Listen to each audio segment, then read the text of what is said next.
What's up, Danger? There it is. There's the good joke. Thank you. There's Thank the you good so joke. much. We are going to be answering your questions in today's video. And by questions, I just mean one question, because we like to dedicate a lot of time to actually answering the question. There's a lot to say about them usually. We do one at a time. Yeah. We've picked a good one for today. Mm-hmm. I mean, they're all pretty much good ones. When you opened up your phone, it was a picture of, like, a potato with a bunch of sticks in it, and it was, like, a little giraffe. Don't ask me why. Was that the one? No, I have to find it. One second. We'll get it. Don't you worry. Okay. All right. I've got it. Would you like me to read it? You usually do. Do you want to? I'll read it. You want to read it? Yeah. Okay. Yeah.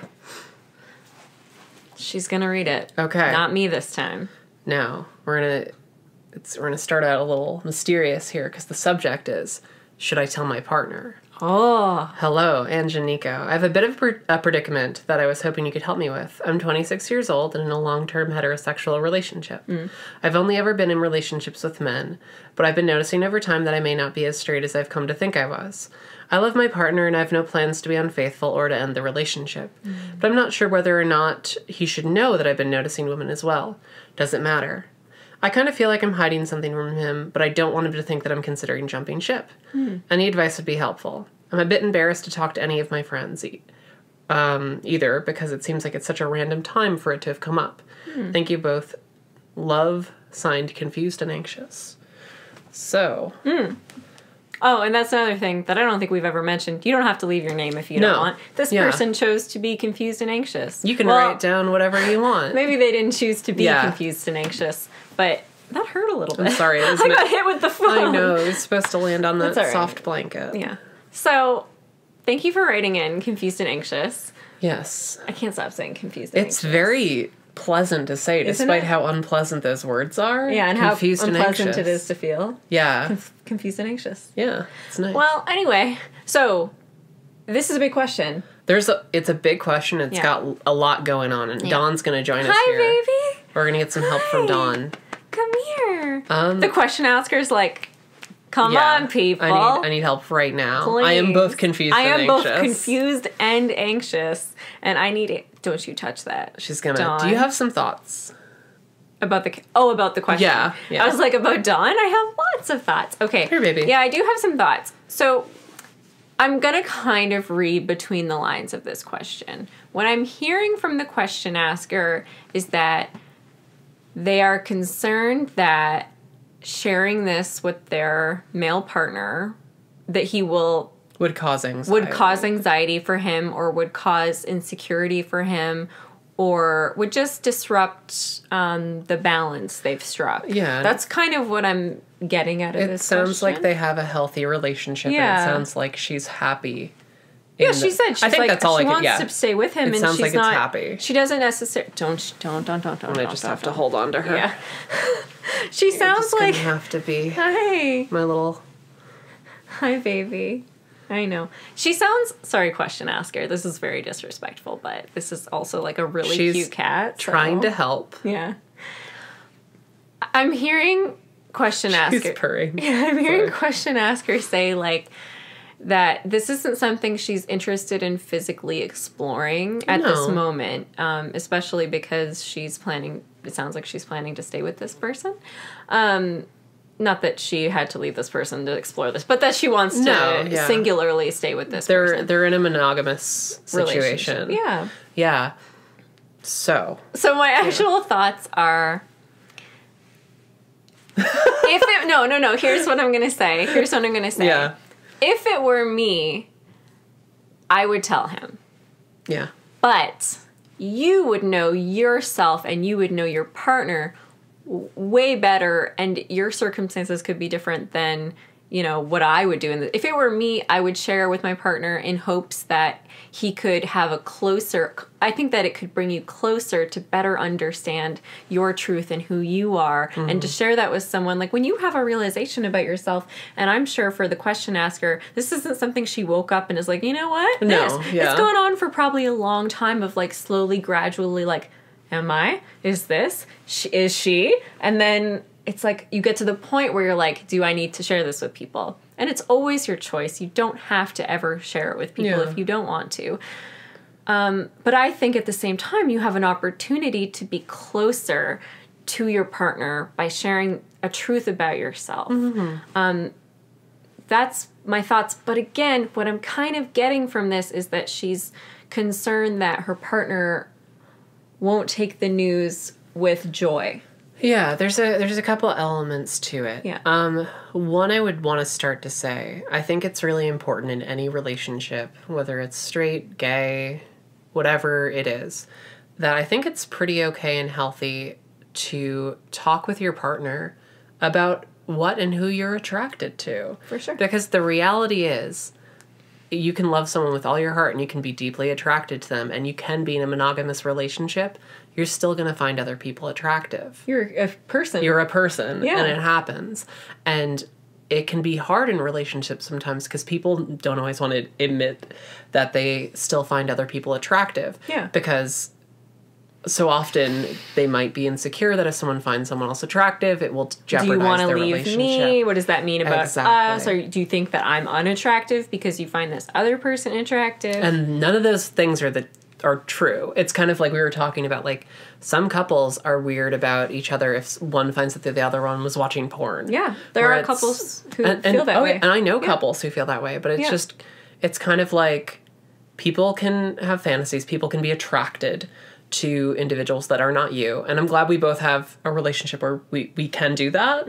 Although I will say, I was going to say, like, all the time we'll be out and I'll be like, oh my God, did you see her? She was so beautiful. Oh my God, did you see him? Like, her pants, whatever. Or just like, did you see her boobs? Oh my God. Yeah. Or like, we'll send each other stuff. And it's usually like, it's good stuff. I would say 90%, probably higher than 90% of the time. It's chill. And then every now and then there's a time where, like, maybe I'm having a bad day, maybe you're having a bad day, and we're not feeling the most self-conscious, and it's just like, I don't feel very good about myself right now. Totally. So I don't want to hear you complimenting someone else, which is also fair. Yeah. But that's also part of having an open communication with your partner. There's been so many times, not so many, but like there's at least 5 times where you've sent me so specific. No, but like where you've sent me just at least a handful of times where you've sent me a picture and been like, oh my God, look at this girl, she's so hot. And I'm like, this is fine, but I actually am having a really insecure day. That happens, and I can't, my feelings feel hurt for no reason at all, and it's not fair feelings. And you can talk about that too. Like, I don't know why, this is just, I'm having an off day and this is making me feel insecure to talk about. And then you're like, oh my God, I'm so, like, it's no big deal. And you know, because it just happened to me. Yeah. Last week it happened to me. Yeah. You sent me a picture and I someone at the Golden Globes, and I was like, oh my God, hot. And I was just like, I can't right now. Yeah, you were just like, I feel like garbage. Yeah. And I don't want to look at hot people. I don't want to talk about hot people. Yeah. And like, and I was just like, cool. Yeah. And that's the thing. No problem. So like, I think it's good to have a point of communication with your partner, whether you're straight or gay, wherever you are on that spectrum, about what you're into, who you're into, what you find attractive. Totally. That's really good. And now we get to the identity part. That's the thing, right? This is who you are. And I'm like sinking in this bed. I'm so come sorry. Come here. Yeah. Sexuality changes. It can change. Yeah. Not for everybody. No, yeah. Basically, it's completely plastic. It can move, it molds. And you make a comment at the end where you said that it's kind of weird to bring it up now. I don't think it's weird not. To bring it up now. People can go their entire lives into their 60s and then look things back fall and be into like, place. oh, all of this stuff was because I was into, And basically, long story short, I don't think there's ever a too late. No, there's not. There's not. It's something where I think, your identity, I don't want to put a label on it because that's for you, but your sexual identity is something that has grown and changed.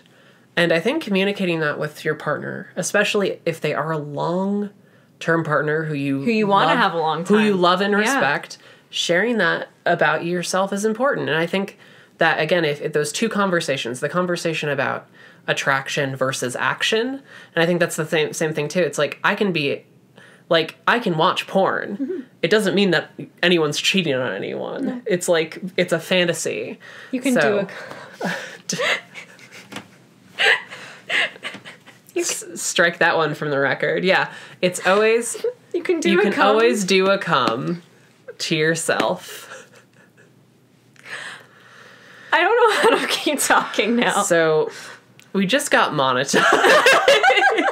No, I'm stopping right there.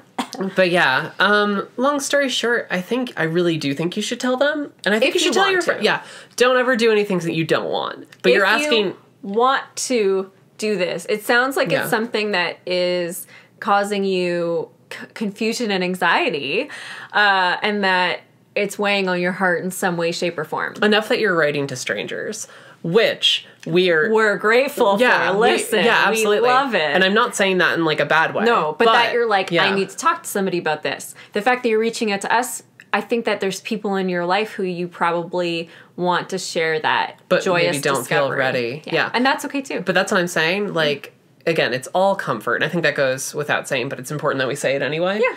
Don't ever do anything that will put you in danger or make you feel uncomfortable. Yeah. Don't. But I do think sharing this with your friends is good. I think that's safe for you to do. Yeah, if it's safe for you to do. Yeah. I think that it isn't out of left field. These things happen. And I definitely think it's something worth sharing with your partner. I really do. And I know a lot of girls who maybe started dating someone very like early on in their life, like late 20s early 20s, late teens or whatever, and they're still with that person, but it's like then stuff. Sorry. It's okay, but then they get to the point where they're like they get more experience. I think I might also be into people of different genders. And it's like they just didn't necessarily get a chance to have that conversation with themselves in their own mind. Bless you, May May. Yeah. Oh, May May sneezed. She's a little sneeze. She's, Well, but anyway, like, not everybody gets a chance to, like, explore that. So it's like, why would you not be coming to that conclusion at this point in your life? And you're, like, yeah, especially since our society basically wants, heterosexuality to be the norm. So when you grow up... You're not, like... Yeah. Being fed a world where you could have explored that necessarily early on, depending on when you live. It's not normalized when you're young. No. And I think that's that's completely reasonable that you might be later in your life and you're just like, oh yeah. Oh yeah, also girl hot? Yeah. Yeah. It's true. So, but I think, again, I feel like I've said this already, but like there are two conversations. And the first is... Because, like, you can't really have the sexual identity one without being able to have free conversation about attraction. Right, yeah. At least with your partner. With your friends, you can just say whatever. With your partner, well, I mean, like, it's a different dynamic. I know. But, it's just the way you put it. It's nice. Yeah. With your friends, you can just say... Just whatever. Whatever. But, yeah, you can. Yeah. But with your partner, I think it's one of those things where, like... And also, this is going to have to go with your comfort, too. You're going to have to be comfortable hearing about things they find attractive. If you aren't already... Yeah. Like, that's something worth thinking about. Like, does thinking about him being attracted to other people... Again, even though he's not going to do anything, does that make you uncomfortable? That's worth sitting with. Because it's a two-way street. At least if it, I think to be healthy, it has to be a two-way street. Absolutely. You have to be comfortable with that scenario as well as putting him in that scenario. And it's all about trust. Like, at the end of the day, if he trusts that you sharing the progression you've had learning about your own sexuality, if that makes him uncomfortable because it makes him trust you less, that's not your fault. No. That's not your problem either. That's for him to work out on his own with somebody else who's a professional, maybe. But, like, that's not a comment on you or your behavior if your sexuality makes other people less trusting of you. That's not you. That's not your fault. That's just weird stigmas about, I don't know. It's not fair. If that's ever the situation, just remind yourself you can't have a true relationship without trust. True. So I think it's important, and maybe that could be how you frame the conversation, is I'm telling you this because I trust you. Yeah, I'm telling you this because I love you and I trust you. I trust you. I want you to know me better. And I know you trust me because you know I would never do anything that would hurt you. That being said, girl's hot. Girl's hot. So, right? That could be a way to frame it. Yeah, and I think also, and this is just a personal thing that is outside of the content of this conversation, I think how you approach conversations is really important. Yeah, how you frame it. If you're sharing with someone and you're like, I have something really, I'm happy to share this with you. And I'm excited for you to know me better because I've kind of had some realizations about myself that I'm really excited to share with you. And I think if you come at it with that tone and that conversation mode, they're gonna actually be more receptive. Whereas if you come to a conversation and you're like, look, brace yourself. Yeah. Then they're gonna be like, oh, cool, I'm getting broken up with. Yeah. And it's just, it can be about that too. That's just a little added thing to any conversation you have with anyone when you're sharing news. I think that if you frame it as something that is great for you and something that you're excited about, it's so much easier for that person to get on board too and be like, this is awesome. And why not be excited about it? Like, yeah, girls hot. Well, it's like girls hot, number one. Big galaxy brain, girls hot. Number two, this is, I guess, not as big of a galaxy brain, but you understand and know yourself better. You're a more authentic version of yourself. That's great. And that's awesome. Great news. That's good. Yeah. That's great news. So I think framing it like that may help your partner be able to respond in a way that inspires more trust between you. Do you know what I mean? Like, set them up for success, too. Because when you're approaching a situation and you're clearly like, I have something like really big to share with you, they're going to be like, oh my God, is this bad news? Like, what? And they might not know how to respond. You know what I'm saying? Yeah. So just like, I think that outside of the content of this, when you have something to share with someone like that, it can be hard, but if you can frame it as something that is joyous, it's going to be easier for them to respond in a loving and joyous manner. Yeah. And that's how I feel. I think there's like a few takeaways. One, framing is key for any conversation. Yeah. Two, we highly recommend in a romantic relationship that you have transparency about attraction and fantasy because it's going to make your relationship better. And I don't know, like it's just kind of communication in sex and in relationships is huge. And I think that's a really important thing. And then the last thing is like your identity is your identity and you have complete agency over who you want to share it with.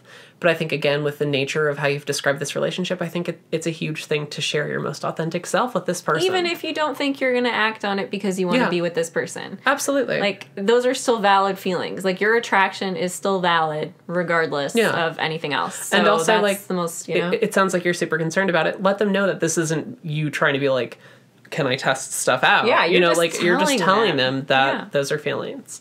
So I think that clarity is important, too. Yeah. Well, confused and anxious. Hopefully this helps make you a little less confused and anxious. Yeah. Because those are bad feelings. And we want you to feel content and affirmed. Yeah. Yeah. There you go. Well, as always, if you have a question for us, it doesn't have to be about relationships. It can be about anything. You can put your hands up. There you go. You can write an email to this address. Drop it right here.